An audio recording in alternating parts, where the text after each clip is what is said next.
to give to me your strength. Come and fill me with your spirit as I sing to you this praise. 'Cause you deserve the greater glory, and so come and lift my voice to the King in need of nothing.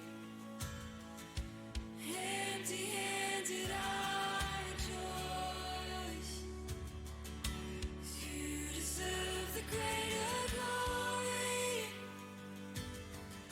and so overcome with joy I sing.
Let me welcome you to our Wednesday relaunch as usual. Lovely to see you here in the building today, and lovely to welcome you, those of you who are joining us online. Glad to welcome you as well. Just a couple of days before Christmas itself, we will have the same arrangement this coming Friday, a couple of days' time, just on Christmas Eve. If you happen to be in town, if you happen to want that little bit of space, that little bit of time from 12:30 to 4, maybe mention that at the end as well.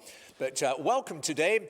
Relaunch, middle of the week, as always, middle of the day, just a chance just to take stock and to launch again out into life. We'll start with the kind of icon that many of you will become familiar with. Put it on the screen for you. If you use Zoom at all, then you will know and understand what that means. That means you are muted. It doesn't matter how wide you open your mouth, how loudly you speak, no one is going to hear. You have been put on mute, zipped the lips like that. And that really is the backdrop to the bit in the Bible that we're going to be looking at in a moment or two. And the kind of relevance of that for ourselves is that we do often end up in one way or another being a little bit muted ourselves. There can be a lot of reasons for that. Sometimes resentment or anger. I'll put the reasons on the screen for you. You've got resentment, anger for one thing. You have as well sorrow and that sort of thing. You have guilt, you have nerves. I remember when I was at school, there was a guy who really got my nerves, and I don't know exactly what it was he said or did, but I thought, I'm going to get my own back on you, and I resolved. I mean, he was a good friend, and we saw each other every day. Our paths were crossing the whole time, and for 6 whole weeks, I just didn't speak to him. I thought, this is payback for you. I'm just not going to speak. And my resentment towards him, for something that I haven't a clue what it was, but I just was not on speaking terms to him. I was muted. I just would not speak, could not speak to him. Sometimes it's the same when we've had a big sorrow. We have Remembrance Day when we have kind of 2 minutes silence because somehow grief, there's nothing that you can say. The sorrow, the pain is so deep, so sore, no words are really going to come out. Sometimes it's just pure nerves. I remember being taught at college by a guy who explained how he had on one occasion gone into the pulpit. He was a minister and he'd gone into the pulpit to preach. And he said when he got to the pulpit, and he looked out upon his congregation, his heart just melted before the congregation. And he looked at them and he said, I just love you dearly. And so he said, I'm just going to ditch all my notes today. And he picked up his notes and he threw them off the pulpit down onto the floor. And he said, I'm just going to speak to you from the heart. And then his mind went blank. Poor guy, his mind went totally blank, and he then had to, rather embarrassingly, kind of climb all the way down the pulpit stairs and go and pick up his notes and put them in order before he was able to say anything as well. Sometimes it's just guilt that means we don't really speak because we don't have anything to say, and we know that we are guilty and we know that we've messed up, and sometimes that can be the reason for it. And today is the story of this guy, Zechariah, who became unmuted. And that's why we're going to look at him today and think about him. If you know the story at all, the early part of Luke's account of the Christmas story, and he starts off the Christmas story, he starts off the whole account of the ministry of Jesus very deliberately with a guy who is muted, because that, he says, that's basically the condition of humanity before God. We don't have a leg to stand on. We don't have anything to plead before God. Our mouths have been silenced. And the whole business of Jesus coming into the world is really to enable us to get on speaking terms again with God, to cease to be muted and to be able to be enjoying the presence of God, enjoying the friendship of God, enjoying the company of God, and at last able to speak with him. And so that's the passage that we're going to read today from Luke chapter 1. And this guy has been silenced for the last 9 months rather. When it was time for Elizabeth to have her baby, she gave birth to a son. Her neighbors and relatives heard that the Lord had shown her great mercy, and they shared her joy. On the 8th day, they came to circumcise the child, and they were going to name him after his father Zechariah. But his mother spoke up and said, "No, he is to be called John." And they said to her, "There's no one among your relatives who has that name." And then they made signs to his father Zechariah to find out what he would like to name the child. And he asked for a writing tablet, and to everyone's astonishment, he wrote, "His name is John." Immediately his mouth was opened, his tongue set free, and he began to speak, praising God. All the neighbors were filled with awe, and throughout the hill country of Judea, people were talking about all these things. Everyone who heard this wondered about it, asking, "What then is this child going to be?" For the Lord's hand was with him. Now, just very, very briefly today, that really is the kind of key sentence. Immediately, his mouth was opened, his tongue set free, and he began to speak, praising God.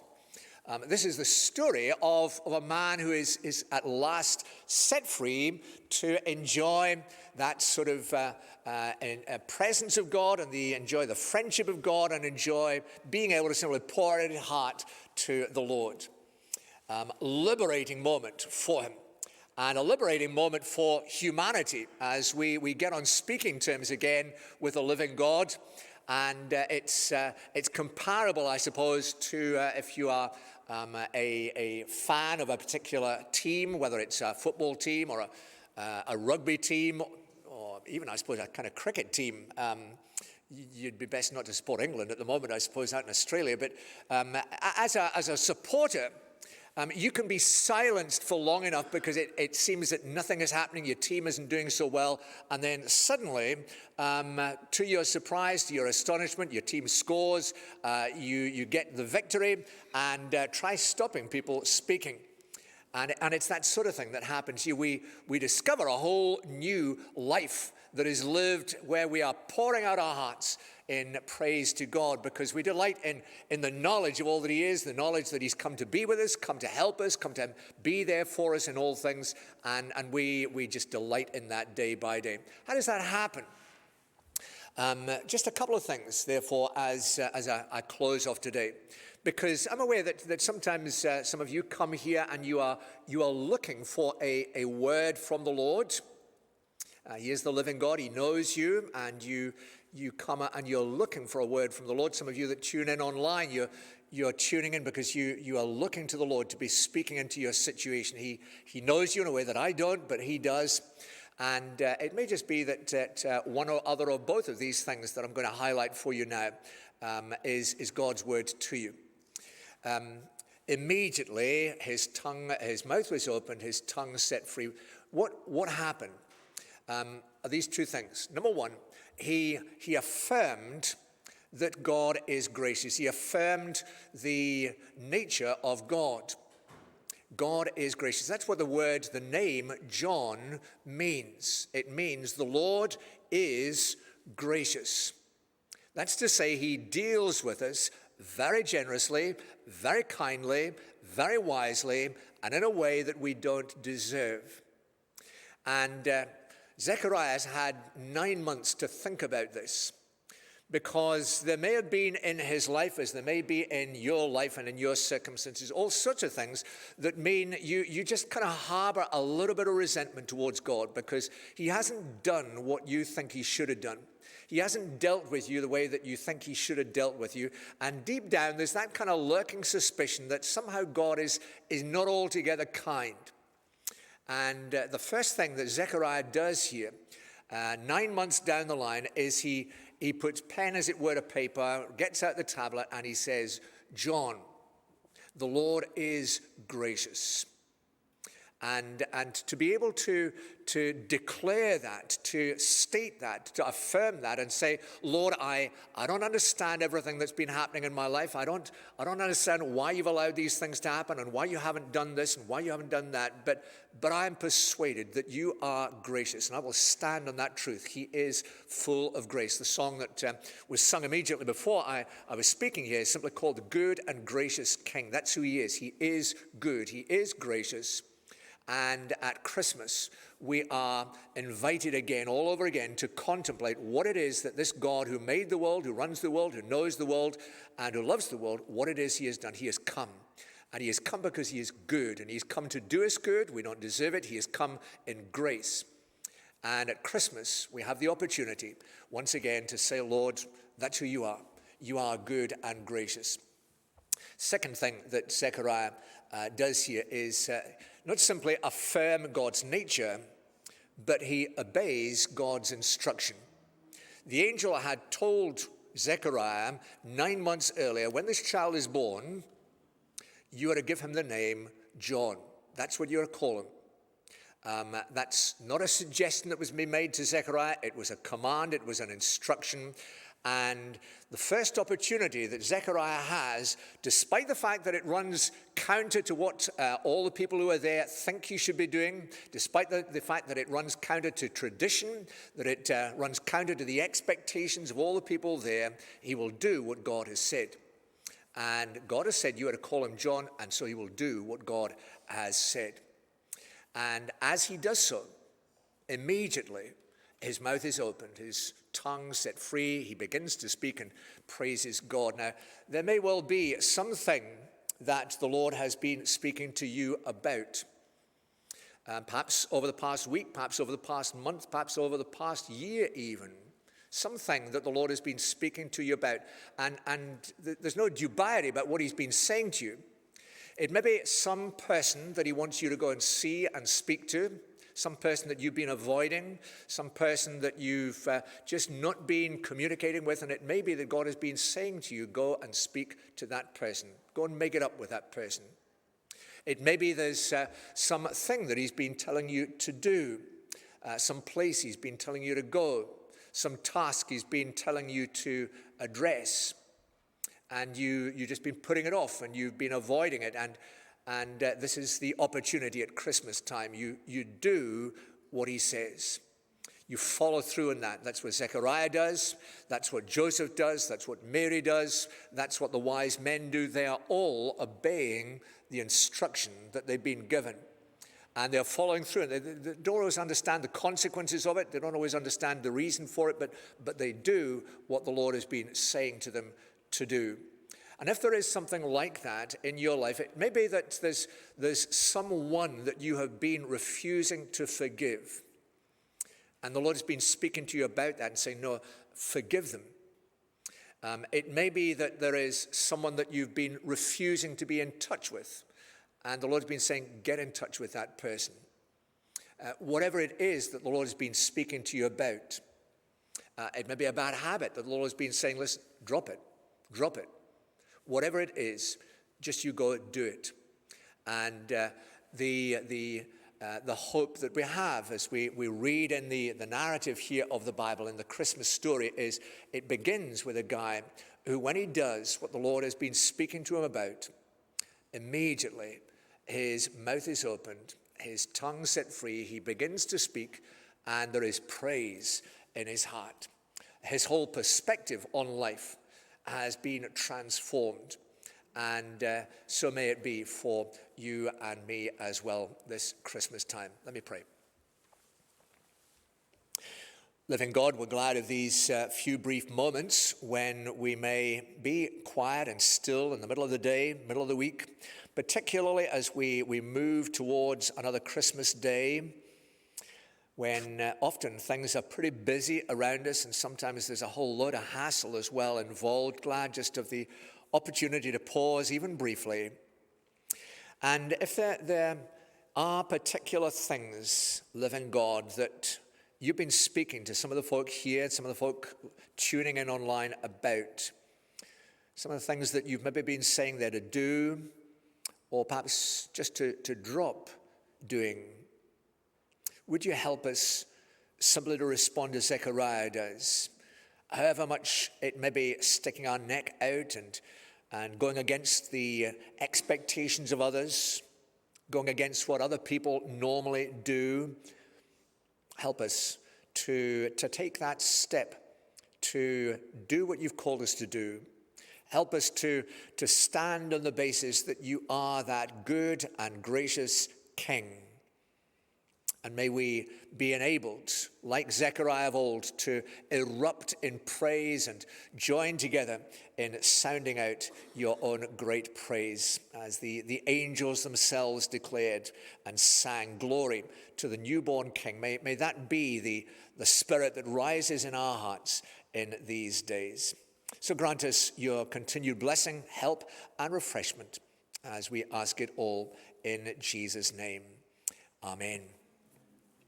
Now, you get a bonus this week because not only our Wednesday, but Christmas Eve, 12:30 on Christmas Eve, and that's 12:30 sort of in the afternoon through till 4 o'clock again. There will be the usual soup, teas, coffees, refreshments here. It doesn't matter how long or how short, just if it's something that's going to be of help to you, benefit, then we're here.